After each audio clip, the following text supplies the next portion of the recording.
ഈ കാരവാൻ പല പല സിനിമ മാഗസീനുകളിലും സിനിമ പ്രോഗ്രാമുകളിലൊക്കെ നമ്മൾ പറഞ്ഞു കേട്ടിട്ടില്ലേ, ആ ലാലേട്ടൻ്റെ കാരവാൻ ഇങ്ങനെയാണ്, പുതിയ കാരവാൻ ഇന്നയാൾ മേടിച്ചു, ഈ കാരവാൻ കൺവേർട്ടബിൾ ആണ്, അങ്ങനെ പലതരം സംഭവങ്ങൾ നമ്മൾ കേട്ടിട്ടുണ്ട്. ഇതാണ് ആസിഫ് അലിയുടെ സ്വന്തം കാരവാനാണോ? കുഞ്ഞു കാരവാൻ, പക്ഷെ ഇത് വെരി ക്യൂട്ട് കാരവാൻ.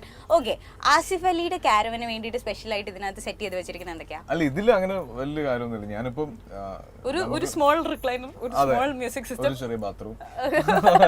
ഇത് വേറൊന്നുമല്ല, ഞാൻ ഈ ലൊക്കേഷനിൽ നമ്മൾ ഡ്രസ്സ് മാറാനൊക്കെ ഇപ്പൊ എല്ലായിടെങ്കിലും മൊബൈൽ ഫോൺ ആണല്ലോ. അപ്പൊ ലൊക്കേഷനിൽ ഡ്രസ്സ് മാറാൻ മൊബൈൽ ഫോണോ? അല്ല, മൊബൈൽ ഫോൺ ഉള്ളത് കൊണ്ട് ആസിഫ് അലി ചേഞ്ചിങ് ഡ്രസ് എന്നൊക്കെ പറഞ്ഞു യൂട്യൂബില്. അതെ, ഞാൻ അനൂപേട്ടൻ്റെ അടുത്ത് പറഞ്ഞിട്ടുണ്ട്, യൂട്യൂബ് ലിങ്ക് ഉണ്ട്, ഈ പ്രിയമണിയും അനൂപേട്ടനും കൂടെ ഉള്ള തിരക്കഥയിലെ സോങ് ഉണ്ടല്ലോ, അതിന്റെ ടൈറ്റിൽ എന്താണെന്നറിയോ? ഹോട്ട് പ്രിയമണി വിത്ത് ഹെയറി മല്ലു. അപ്പൊ അങ്ങനെയുള്ള വീഡിയോസ് ഒക്കെ വെറുതെ ആളുകൾ അപ്ലോഡ് ചെയ്യാതിരിക്കാൻ ഒരു കാരണമുള്ളതല്ലേ നല്ലത്.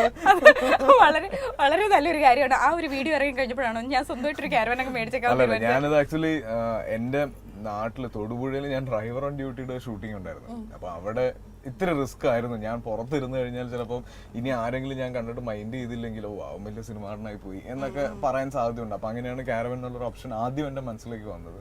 പിന്നെ ഇപ്പൊ കണ്ടില്ലേ, നമ്മൾ ബസ് സ്റ്റാൻഡിലൊക്കെയാണ് ഷൂട്ട് ചെയ്യുന്നത്. അപ്പൊ ഇടയ്ക്കൊന്ന് മാറി ഒതുങ്ങിയിരിക്കുക, ഭക്ഷണം കഴിക്കുക. ഇപ്പൊ നമ്മൾ ആ ഒരു ഭീകരത കണ്ടു. സത്യം പറഞ്ഞാലേ, ഞാനിങ്ങനെ ആരാധകരൊക്കെ ഇങ്ങനെ ചുറ്റിനും സ്റ്റാർസിന്റെ ചുറ്റിനും നടക്കുമ്പോൾ നമ്മളിങ്ങനെ അവരുടെയൊക്കെ എന്താ ഒരു സുഖമല്ലേ, ഇങ്ങനെ ആൾക്കാരിങ്ങനെ ചുറ്റിനും കൊണ്ടു. പക്ഷെ ഇന്നാണ് അതിന്റെ ഒരു ഭീകരാവസ്ഥ എനിക്ക് മനസ്സിലായത് അടുത്ത് കണ്ടപ്പോഴത്തേക്കും. പക്ഷെ ഞാൻ ഒരുപാട് ആഗ്രഹിച്ചതാണ് ഇങ്ങനെ ആളുകൾ റെക്കഗ്നൈസ് ചെയ്യുക, ഇങ്ങനെ ഒരു ആക്ടർ ആവുക എന്നൊക്കെ ഉള്ളത്. അപ്പൊ അതുകൊണ്ട് ഞാനിതൊക്കെ ആസ്വദിക്കുന്നുണ്ട്. പിന്നെ അഗെയിൻ കുറച്ച് പ്രൈവസി എന്നുള്ള ഒരു ഓപ്ഷൻ, ഒരു കാര്യത്തിലേക്ക് വരുമ്പോഴാണ് ഈ കാരവൻ ഒരു ഓപ്ഷനായി മാറുന്നത്.